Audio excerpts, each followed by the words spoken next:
What's up, Metal Summoners? We are super stoked to be live with you as always. So much love to you guys for the support of this show, allowing myself and Angel to do all these incredibly just bitchin' interviews with great people and great conversations and keeping music alive. Make sure that you guys are getting out there, supporting bands, supporting their new music, and just showing them the love. Even if you can't pick up a shirt, pick up a CD, a like and a share is free. So thank you so much as always, fans. We love you guys. Welcome back to your Island of Misfit Toys again with myself and with Angel, and we're going to jump right into it. We're going to have some great conversation tonight. Let's bring in a little bit of LA for you guys tonight. We've got Gene Lewis, we've got Bullets and Octane in the house. First and foremost, thank you so much, man. We appreciate your time and welcome to the Metal Summit. Thank you so much for having me. This is great. Let's do this. Here we go. Absolutely, man. Well, let's get right into what's going on currently with the Bullets and Octane camp. You've got a new single in Drugs.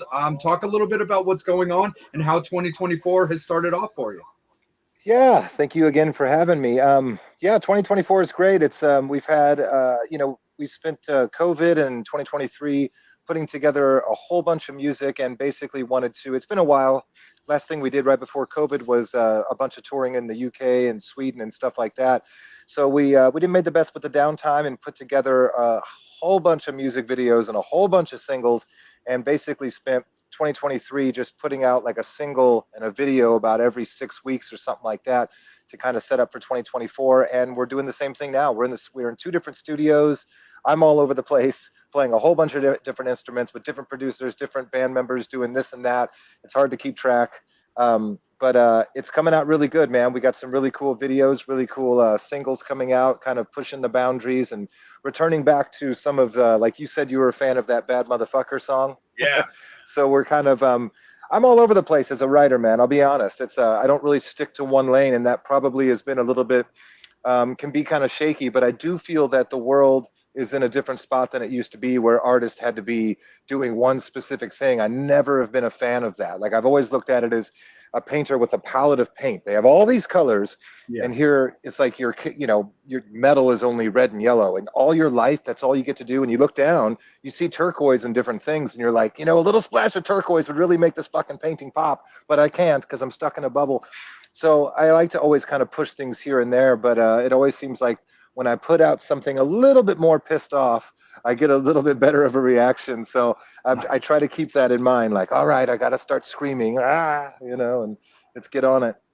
Absolutely. So, yeah. Do you find that, like, when Bullets and Octane got started, that kind of was your original formula as far as like consistency and kind of having a formula to kind of stick with and kind of roll with as it's starting out, and then you kind of found that morphing into like using those other colors and testing your palette and maybe being more pissed off at a time was becoming more beneficial and more true to yourself?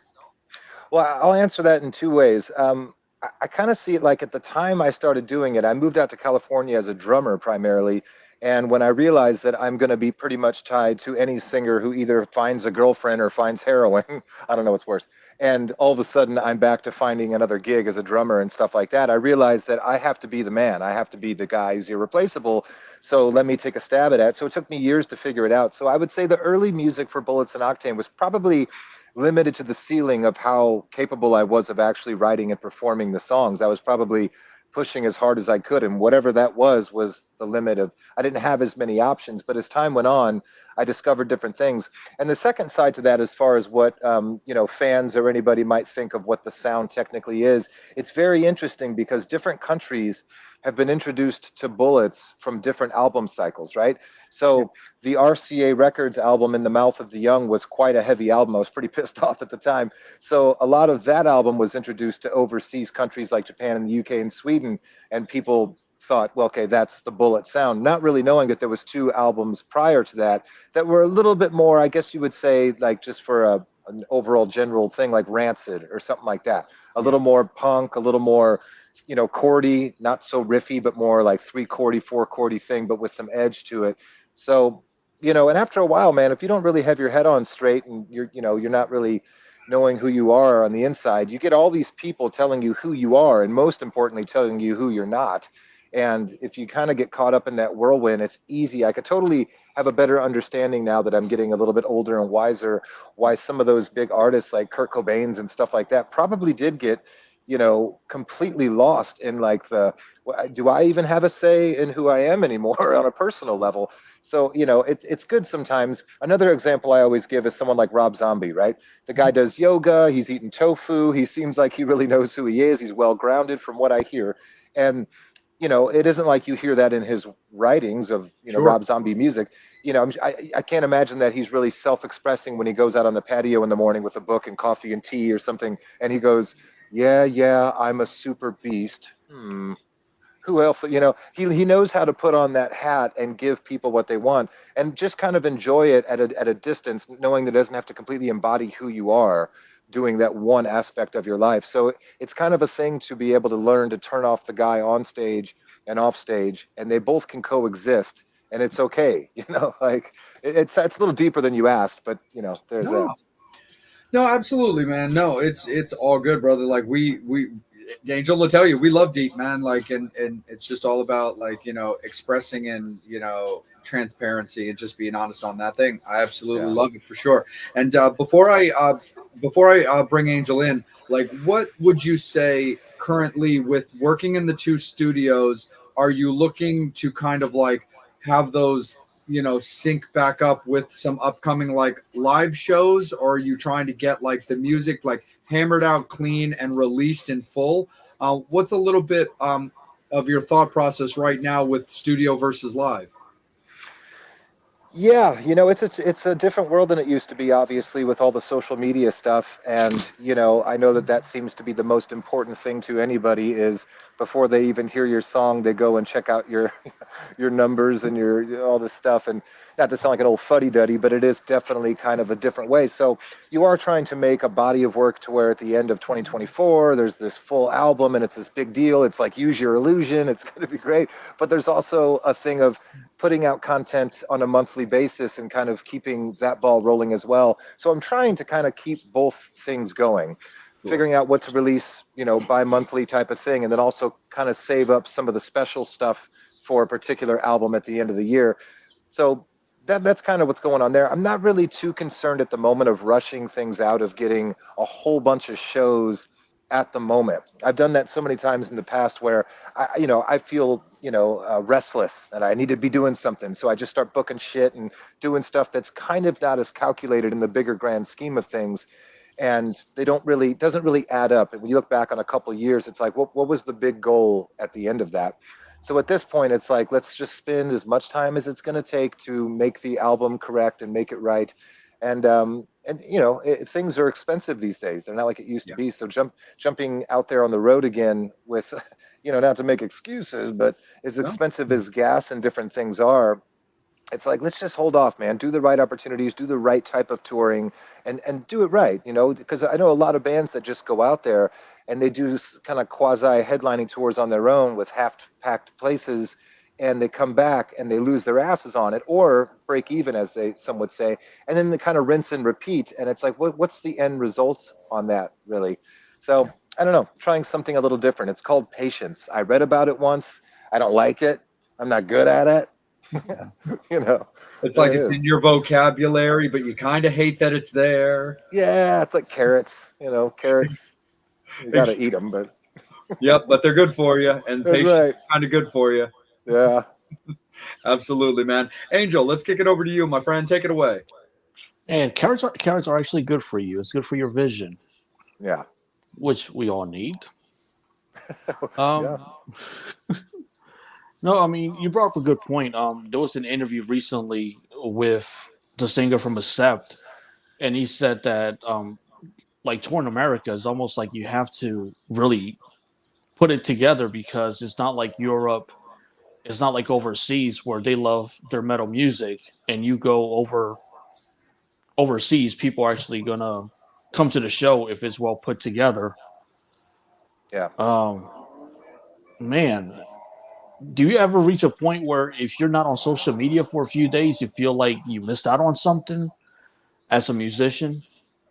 Like as far as like what I'm watching or the news and like, No, just no. I mean, just as far as like with the fans and everything, do you ever feel like, oh, if I'm not posting something today, whether a picture of me in the studio or just saying something? Right. Yeah.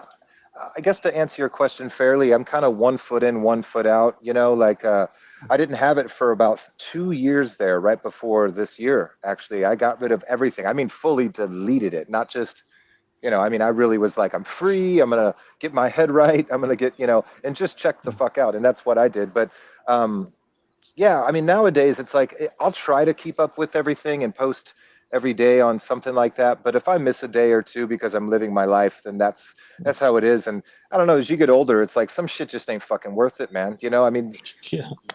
they're gonna get what they're gonna get when they get it, and if you Mhm. and it's nothing against anybody, nothing personal. It's just some days you just gotta do your thing, man. I don't know. I No, see a that's lot of. true. I will say this. I mean, I see a lot of people that are, and I hate to say, I'm not trying to make it negative, but it's like there's this weird desperation. And I understand that it's probably addictive. If they start doing really well, they're getting a lot of views, a lot of followers, and that's the goal, and it starts to happen. There has to be that momentum that once that happens, you're trying to hold on Mhm. to that for dear life. And some of the stuff I see people doing, after a while, it's like literally like just juggling and, hey, come on, stick with me. Look at me go. Look at me go. And I just, I don't know if that's really necessary, man. Not for me. I don't know. Oh. Is that Um, bad? Is that bad? no, Should I be that's doing good. that? Good. No, it's awesome. I mean, because I kind of grew up at a time where I remember um with a band when Soundgarden they finished their tour, they like completely fell off the earth for like a few years, and they came with the video Spoon Man. And looking back, you realize you don't really see them; you just see like pictures of them. So it's Right. almost like you kind of miss that mystique Yeah. of being a musician, I believe. Yeah. And you're completely right, man. I remember even rewinding it back a little bit to around the year 2006, 2005, and I was doing some touring with a bigger band, and they were going for they it was 3 months, a month in the UK, a month in America, back over to the UK for the last month. And the first month they tried to do that mystique type of thing, that very Axl Rose, just you only see them when they're going to the stage and going back. And I totally get that. I mean, because I think we're all from that era, and not realizing that those days are kind of over. Like people just aren't going to accept that kind of thing anymore. But I do kind of miss that. I don't know. Sometimes, and it could be because it looks like all of us are a little bit older than some of these younger people. I can't tell because you're this small on my phone right now. But I'm assuming we're roughly around the same. We're talking about sound gardens and stuff and Spoon Yeah. Man. Is that I don't know. I think that a little of that could be nice, though, a little mystique. Actually, I was just talking the other day about there's a lot of artists and bands that are coming out now as characters. Like there's bands that are all robot suits, and there's bands that are all in different things. And I started thinking about it, going, okay, so they're playing the game, so they're still doing the accessibility thing, but now the new mystique is just that you just don't know who they are. I know that's not the most original idea, but it is kind of working because you're still feeding the addiction of people seeing something new from you every day, but there's still something that they're not seeing all of the situation. So maybe that's kind of filling the void of, like you were saying, with 2 years would go by and then you finally get Spoon Man or something. Still got to leave something on the table to let people wonder about, on a certain level. Yeah. Mm, I Hey, got Janet has a question for you. okay. Hey, Janet. Um, Hi. She's watching. Fashion is everything. You definitely bring the music and the fashion. Who inspires your style? Oh man, that's interesting. I never even thought about that. I would hi Janet. I would say just everyday stuff, man. Like every time I go anywhere I see something. And honestly it's I'm telling you, I'm telling too much shit here, but it's honestly what kind of fits as you mature and get older. It's like, okay, I can't pull that shit off no more. I gotta find some new things that kind of are more suitable. So yeah, just everything, TV, the world, just going out. A lot of stuff from our past. It was interesting to see this year and last year, like the '90s kind of got another return. Like I'll go to the coffee shop down the street and I'll see the high school kids going over there, and they're literally dressing the same as, you know, a lot of us were in the 90s. It's pretty funny, man, you know, and makes me realize I probably could have saved some of those clothes and made a little bit of money with them now.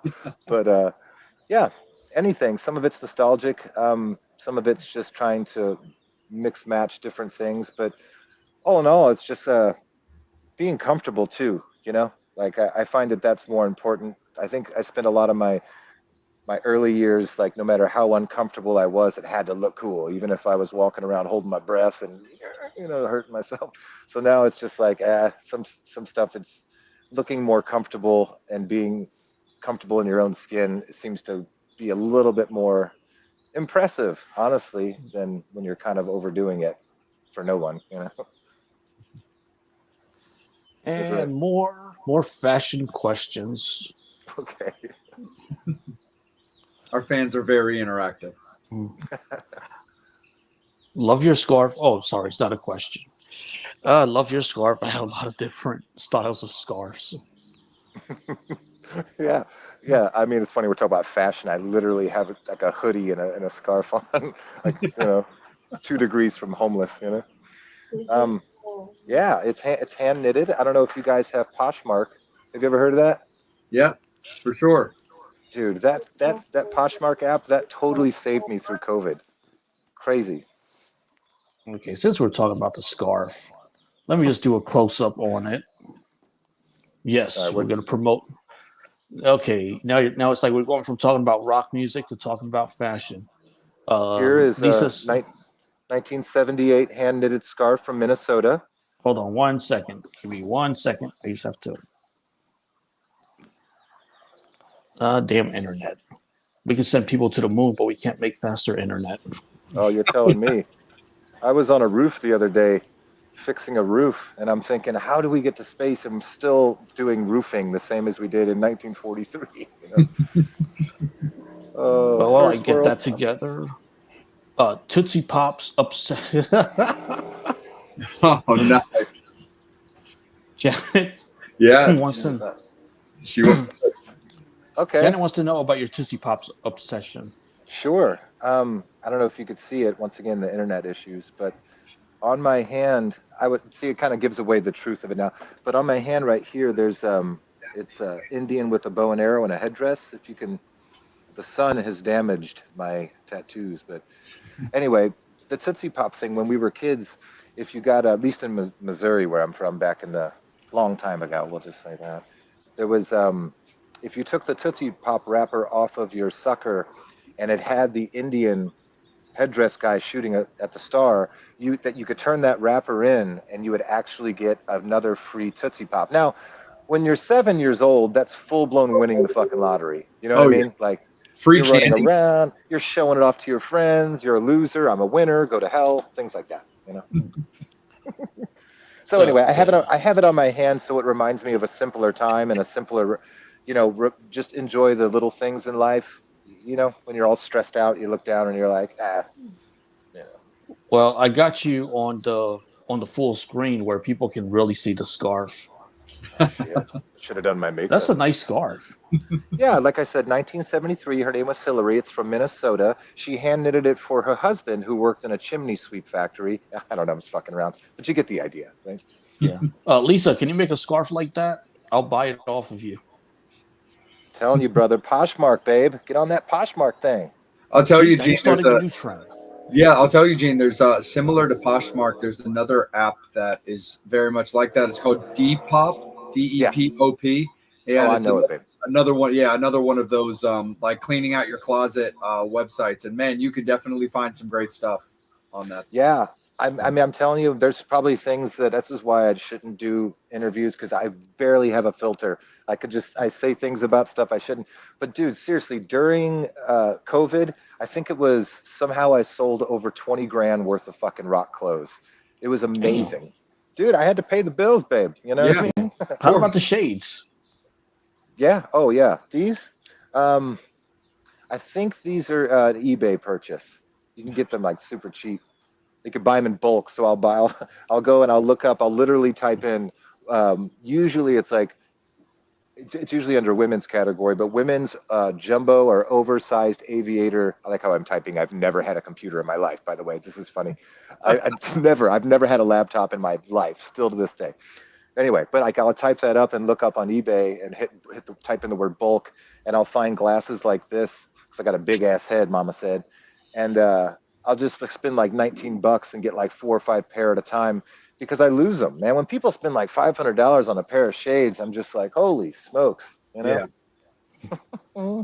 It's depressing. Yeah. Yeah. No, it's funny because like I do kind of like the same thing because like I always I'm picky about my glasses. I like them to fit a certain way, but like I'll always stop and look at racks of sunglasses.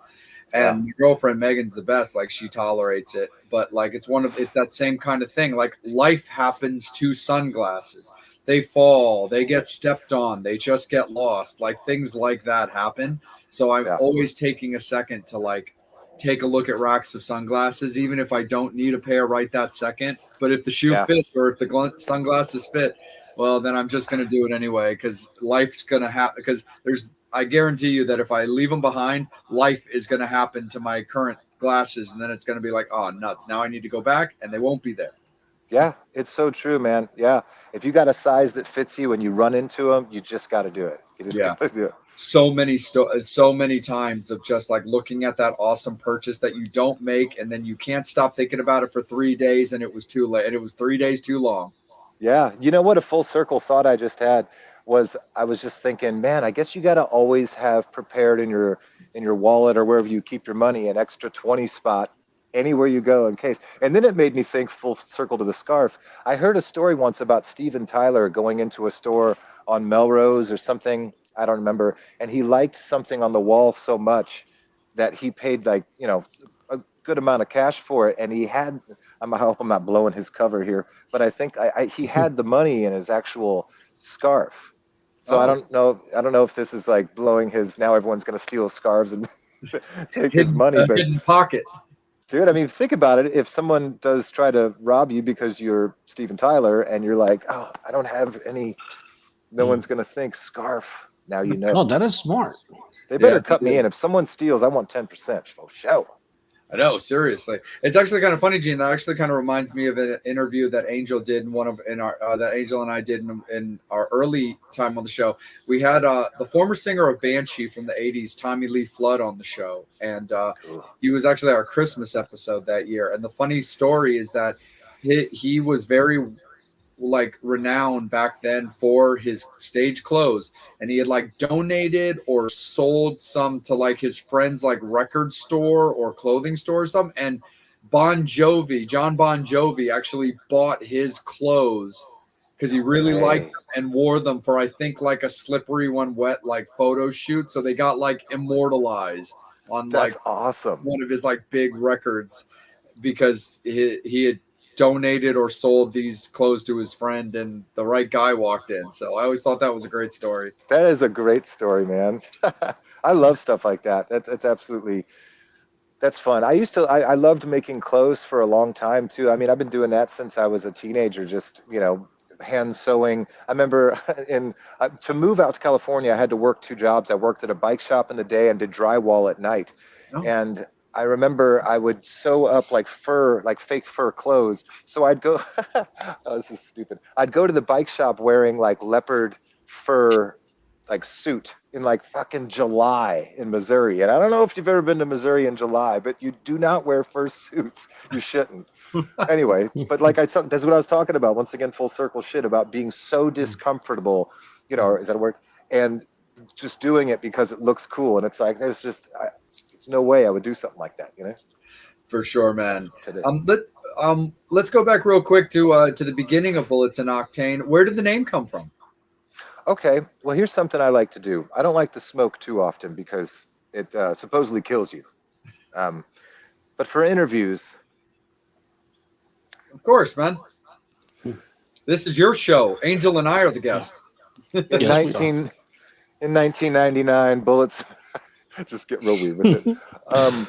Yeah, so I remember we were trying out guitar players in like late 98, it had to be 1999. And you know, it's we didn't really think much about it. You're just like a teenager making music. And I think we were trying out a guy that worked at a coffee shop. He just had cool tattoos and had a Les Paul. And it's like, dude, you want to come try out? Had no idea if he could play. He couldn't really, but he did. I remember us going, we need a name for something, and he was like, I think he literally said, "How about Bullets and Octane or something?" And I was like, okay.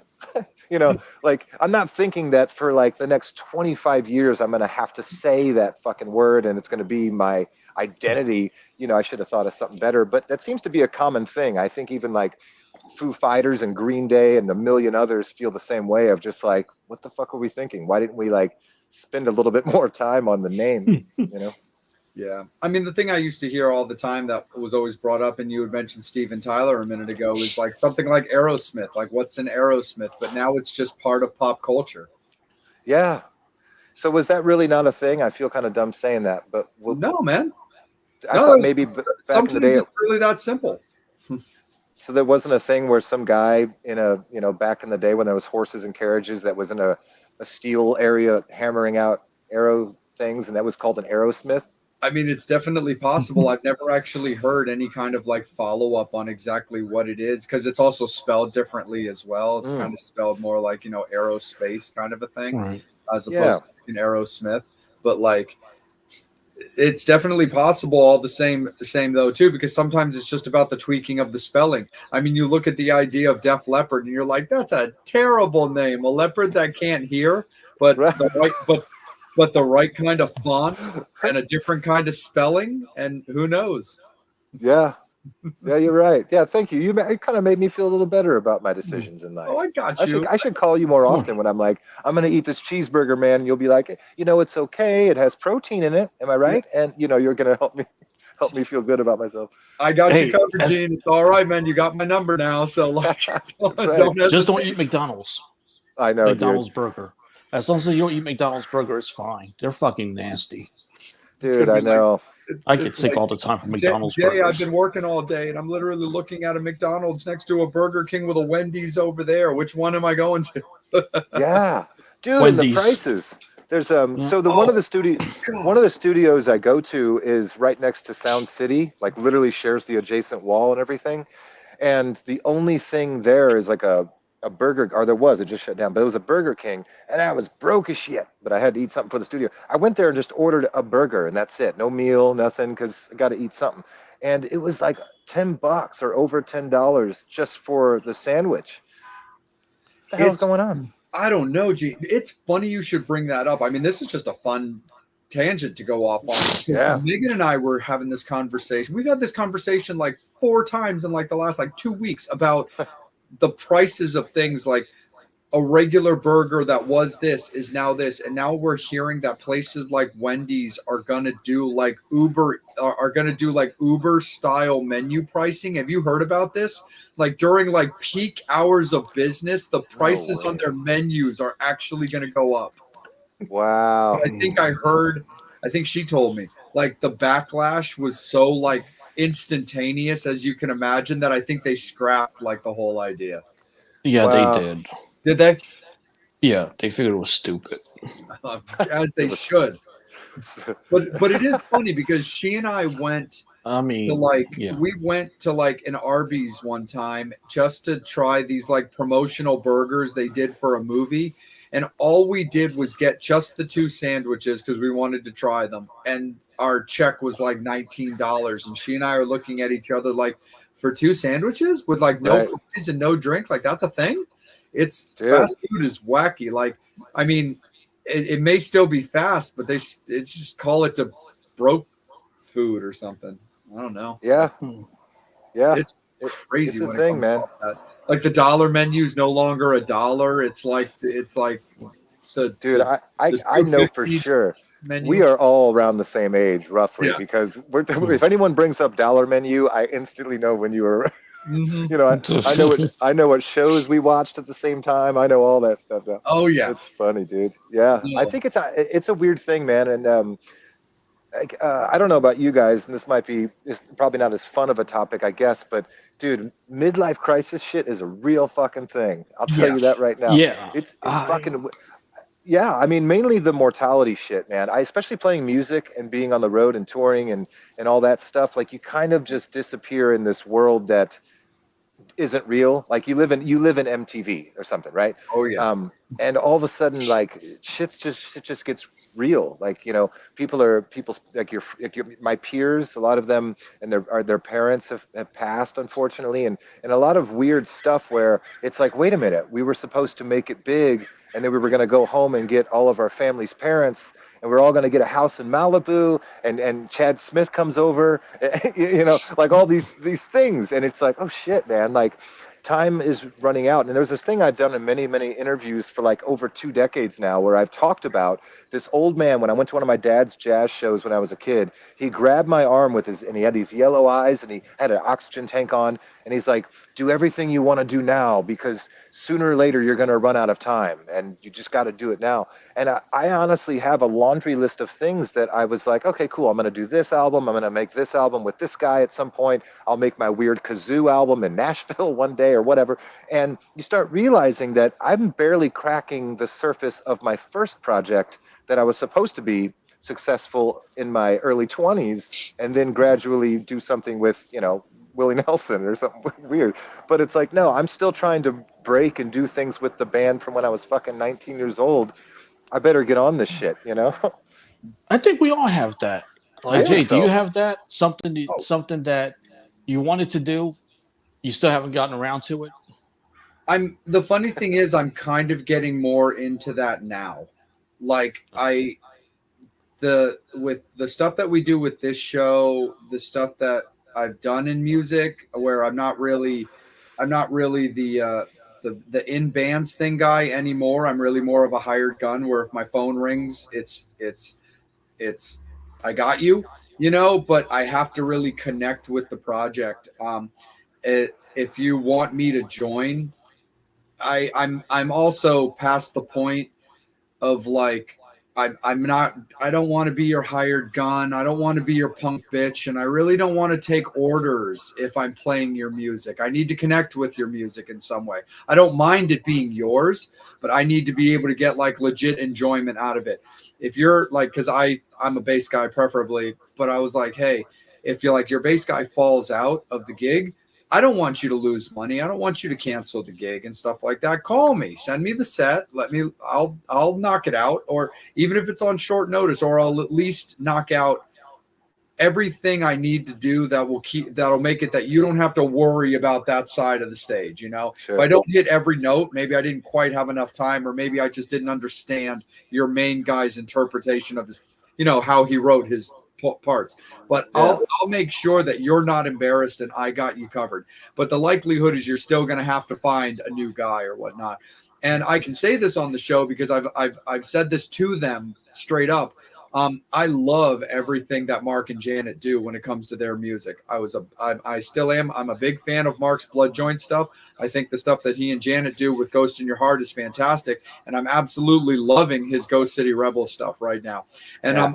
I've told I remember having a conversation with Mark when they were in Maryland, vending at Maryland Death Fest, where he was actually talking about wanting to get his music out more, and that he was having a hard time like constructing a band, and in particular finding a bass player. I was like, dude, I got you, bro. Just call, just whenever. I got you. Just send me what you Yeah. need to learn, and I'll learn it.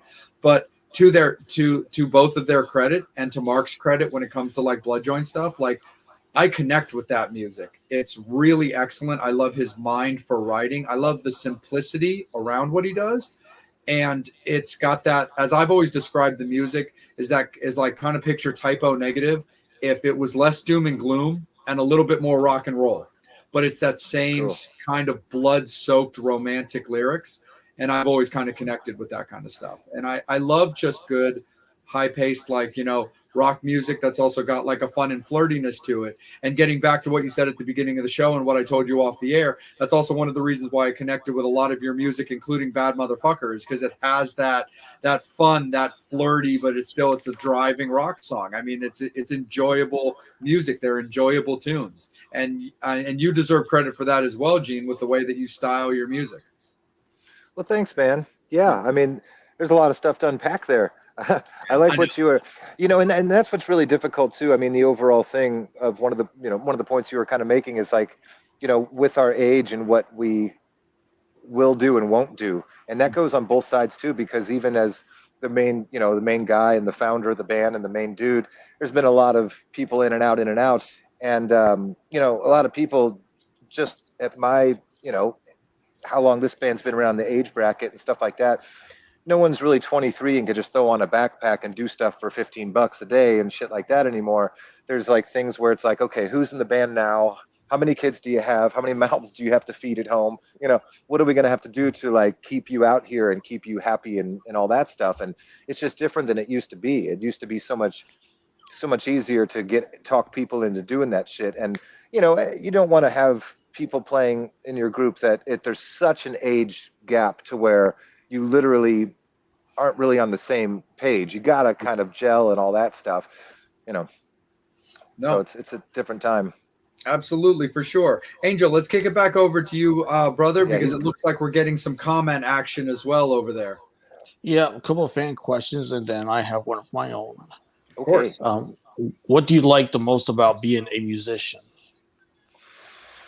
Man, the therapeutic way of being able to express, like I honestly take that for granted sometimes. And when I talk to people who don't have, the outlet of being a self-expressing musician on stage or in the studio or just at all, some people don't even have the ability to play music, so I sometimes take that for granted. And when I don't have kids, I don't have a family in that type of way, not that I know of. And my whole what did you hear somebody did you hear that is that songs and growing and maturity of songwriting and musicianship is kind of like having the kids. Because once in a while I'll like break through, and this is just probably for me, no one else would even notice it, but I'll grow and I'll write that song. Finally it'll just happen and I'll be like, holy shit, I think I wrote something like a song that I loved growing up that I looked at as like impossible.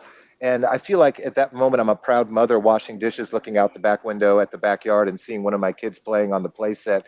And I'm like, look at them growing up so quick they are. Because that's how it kind of feels like you finally get to mature and grow. Because I don't really know theory. I don't know any of that stuff musically. So it's all just kind of by ear, and just I pick up a guitar and learn shit really quickly that way. So I don't really have a track record or a mile marker down the road of like how I'm learning until I just kind of write stuff. And the writing comes quicker too, and that type of thing. The songs come out a little bit quicker. I don't have too much of a guessing game of like, how do I put this fucking song together? It's coming quicker. But so yeah, I would say I didn't answer the question correctly, but I would say the idea of being able to self-express is probably my favorite thing about it. It's a gift, and I'm blessed being able to do what I do. And let me get to Janet's question. You was definitely ahead of your time, like MySpace days, doing band home videos, the news. How did you come up with that? I think we're referring possibly to the DVD that we did, which was really funny. Um, yeah, I don't know. We just actually we all lived in a house together. It was a band, Story of the Year. Remember them? Yeah. And a band called Adair. And we all lived in Garden Grove or Westminster in a house, all crammed in. There was bunk beds and stuff, and just computers everywhere, and like a garage. So it was almost like that Fight Club movie, where everybody's, it was like a house of just musicians trying to figure their shit out. So it was just people had cameras and there was laptops and everybody was helping each other do stuff. So we just were filming things left and right. Funny thing is, we made these DVDs and we were so unprofessional that we played some Compassion for Animals or something concert with like My Chemical Romance and these different things. And we had our DVDs. And right when I got off stage, I'm selling them $20 here, doing this. And then someone in the crowd goes, "Hey, there's no DVD in here." So they packed the wrong fucking box for the show, and I'm selling just the fucking cases, dudes. Oh my. I laugh now, but dude, Bullets and Oh, Octane's career has been full of just the most fucking mix between Dumb and Dumber and Spinal Tap moments for just years of the dumbest shit possible. It's actually pretty sad. I mean, I should just make a documentary based on how to not be in a band, because it's right fucking here. How the hell do I have a band this long? And it's like, how many followers do I have? 7. I have 7 followers on fucking social media. God damn it! Now I'm upset. I need my therapist again. I see you, brother. I got you. We'll Trust we'll me. discuss. Yeah, Thanks. I mean, we've all had our moments. Yeah. I think I had one where I thought we were live, and we wasn't for like 10 minutes, and it That's was my awesome. fault, Yeah, I'm as like, always. Yeah. Hey, you're owning it though. I gotta give you that.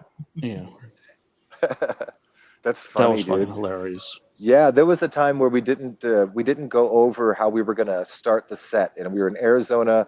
My old original bass player called me from St. Louis, bringing this up the other day. That's how much of a scar we both are from our stupidity. And we decided to start off with our song "Pirates," and we were gonna have this really cool intro where I start singing, and then the band comes in on this big explosive moment. Totally unrehearsed. There's drinking involved. You know where this is going. So it comes in where I go, downtown, the first lyric of the song, and the band didn't get the cue. So I go, downtown. It's quiet. And then I just try to save it by going, downtown Scottsdale. How are you? How are you tonight? You know, but it was too late. The damage was done. Yeah. Great Any stuff. other fun stories of being on the road? Yeah, I did a lot of stupid shit. So there was a time I've told the story before where I was in London. We were out with Stone Sour, Corey Taylor's band. We just got done doing the Corn tour with them, and you know the whole tour goes on, and then the last show is usually in London where there's all the press and shit like that, right? So there's all the camera people out there, and you know the people that were supposed to be kind of in charge of me, my babysitters, right? They kind of let me do whatever I wanted. So usually I was always shirtless and drinking and da da da. So I told his crew that, hey, Corey Taylor wants me to go on stage with him to do this song. And he would do Wicked Game by himself. Dude, intimate. It was at the world class Astoria Theater, that big ass theater in London that's no longer there anymore. Anyway, he's out there with an acoustic. There's a big spotlight on him, and he's playing Wicked Game by Chris Isaak. And I come out with my backstage acoustic, shirtless, wasted, and I told his crew, I'm like, this is the song. I'm supposed to go out on stage. Corey Taylor wants me out there. And they're like, no, he doesn't. And I'm like, dude, he's going to be pissed if you don't. This is the plan. And sure enough, so they're like, hey, man, it's your funeral. Go fucking for it. So I start walking out on stage, and I'm about halfway out to this big ass stage, and I get sober real quick, like, what am I doing? What the fuck am I doing? It's too late now. So I go up to the mic under the spotlight, and he just looks at me like, what the fuck are you doing? And luckily enough, the song was easy to pick up on, and I'm singing the harmonies, and we never talked about it. We never talked about it after that. I know we're cool because I seen him about 4 years ago at a studio. We were all hugging and all the shit. So, but we've never addressed it. And I know that it got a bunch of pictures, but I used to do like stupid shit like that. Like I would always think I'd live my life like I was in a movie all the time. Like, oh, this is going to be great for my fucking behind the music in 5 years. You know, not thinking that these were completely career-killing things. I remember one time in Nokia Theater in New York City, we were playing 3 sold-out nights with Social Distortion, and I used to be able to do a really good Mike Ness impression. And I remember he was coming out of the dressing room, and when he's going on stage, he's in the zone, man. Yeah. And he's walking out, and I reach in his jacket, and I don't really know him like that. I was a young idiot. And I reach in his jacket and tickle him, and I go, who's mommy's little monster? And dude, once again, got real sober real quick. And he just gave me this look. And luckily his wife was sweet enough and she was there. She kind of nudged him and like chuckled. And he kind of like, yeah, okay, that was pretty good. You know, and he lightened up about the whole thing. But God, once again, he could have just been like, you're fucking out of here. Yeah. But, you know, so yeah, there's many more to go. But those are pretty fun memories. There's the being in the Capitol Records and Paul McCartney came in our studio. That was fucking nuts. And he just looked at me and he goes, hey, you should get a tattoo, mate. Being funny because I'm fucking littered in them. And I was speechless. I just was like, there's a fucking Beatle in the room, you know?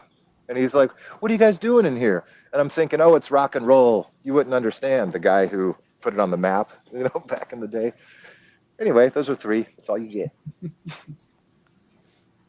Damn. See, now it's almost like you was clamoring for like an encore now. Yeah. But those are cool stories, though.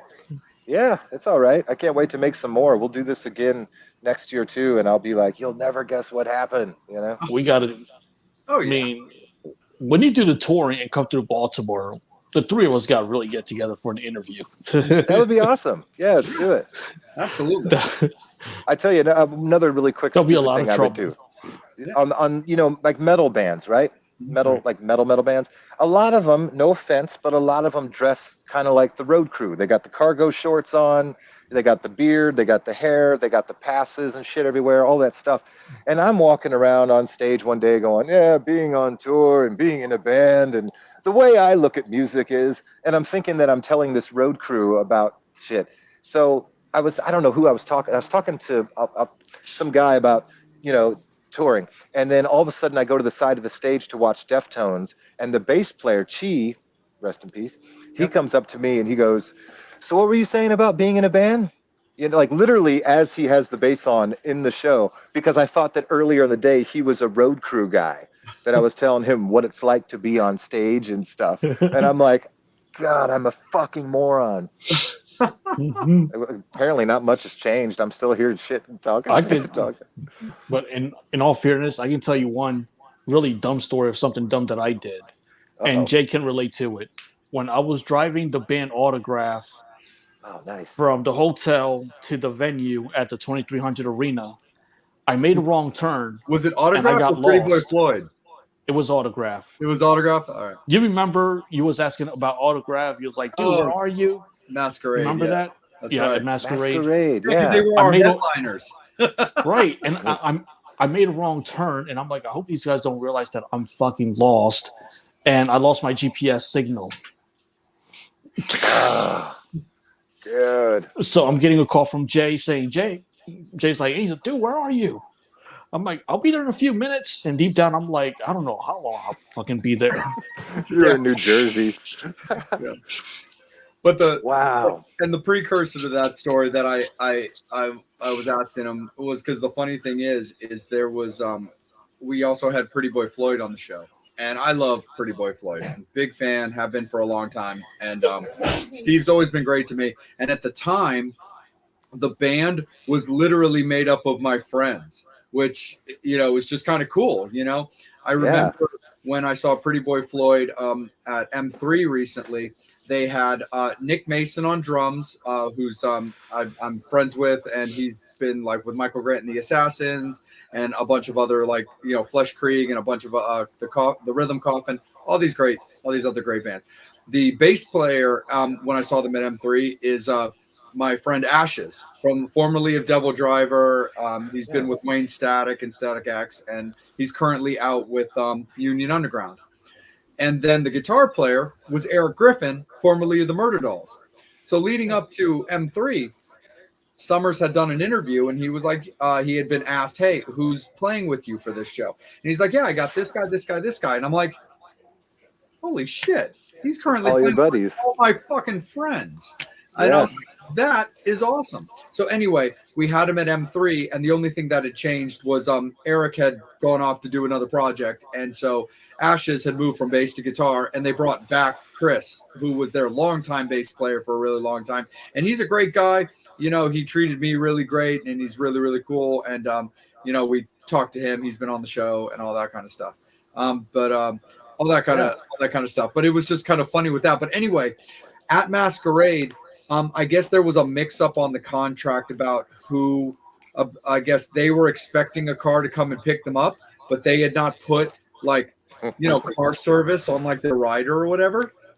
And so there was already enough stresses with my buddy who was the promoter of the show, and I just kind of was like, it's like, man, I don't fucking know. Like they read their contract, they signed their contract, like da-da-da-da.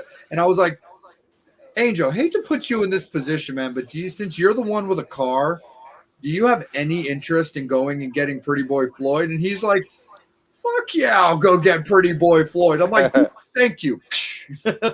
And that's awesome. And the funny part is I'm hearing the conversation as I'm walking by, and I just stood closer to Jay so Jay would look over at me and be like, dude, can you do this? So they would not ask anybody else. The man knows me.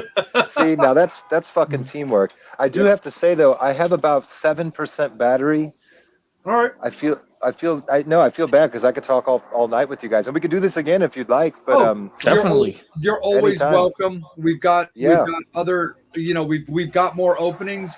We'll easily, knock out a follow up in maybe 2 months or something, or something like that. But that would be great. Yeah, I'll just quickly say this. We have so if anyone out there is watching and wants to check it out, go check out the Bullets and Octane official YouTube. We released Space Lord Symphony. That's a new video. Let's Rock and Roll also just came out. That's a new video. We have I think Vampires is a song that we're going to be releasing next. I'm not sure when that's going to be, but that video is going to be pretty hot too, and that's going to be pretty fun. Other than that, please come visit me and chat with me on the Bullets and Octane official Instagram. I was like posting silly shit. It's just like this. I sit right here and I talk about Tootsie Pops and shit like that. But more music to come. I can't wait to do this again. I want to thank you guys, and of course, Jeanette and Mark for hooking this up, and thank you guys for your time. And go get on Poshmark. Look for Gene Lewis. You'll get some scarves and shit. Let's definitely do that. Real quick, what are the Bullets and Octane socials? Bullets and Octane official across the board, I think, for the most part. So just type in Bullets and Octane, and you'll usually see the red and white, logo banner flyer thing. There's a few of them out there, but you'll see, if you see a lot of this on there, it's the real one, so awesome. Hit me up, man. And I really want to thank you guys for your time and all the fun talks and the therapy. No, thank you for putting up with us for almost an hour. Absolutely. Yeah, man. 51 minutes. That went by like really quick. Yeah. And we'll definitely rock it up for sure. Gene, hang on for just 1 second, man, as I wrap it up real quick. But hang tight for just a second. Metal Summoners, thank you guys so much. We always want to respect our not only our guest time, but also their battery power. So we really appreciate you guys rocking out with us. We are going to have Gene back quicker than you guys think, and we'll have some more great stories, and we'll definitely have a good time. I mean, he's a TMS alumni now. He's family. Like I said, you guys have supported the show. You've supported Mark and Janet. He's part of their family. So by supporting, Mark and Janet, you guys support him and vice versa. So we really appreciate that as well. We will have the guest announcement for next week over the weekend. Metal Summoners, we appreciate you guys. You can follow Angel Alamo at Angel Alamo 78 on Instagram, as well as finding him on Facebook. You can find me at Salem.vampire on Instagram. That's the easiest way to follow me as well. And make sure that you're following Bullets and Octane all across the board, and make sure that you're liking their YouTube, listening to their videos, and doing everything that is also going to allow them to get out on the road. So you'll be able to see them live, see Gene live, and get an empty DVD case. So that's the best way to make sure that you can do things. But Metal Summoners, we love you guys. You guys totally rock. Make sure that you're supporting all these live bands, buying CDs when you can, buying T-shirts. And like I said, a like and a follow and a share is free. So do everything you can to support these bands. We'll have a guest announcement over the weekend. You guys take care, and we'll see you in a week. Be good to each other, love on each other, and support rock and roll. As always, you've been watching the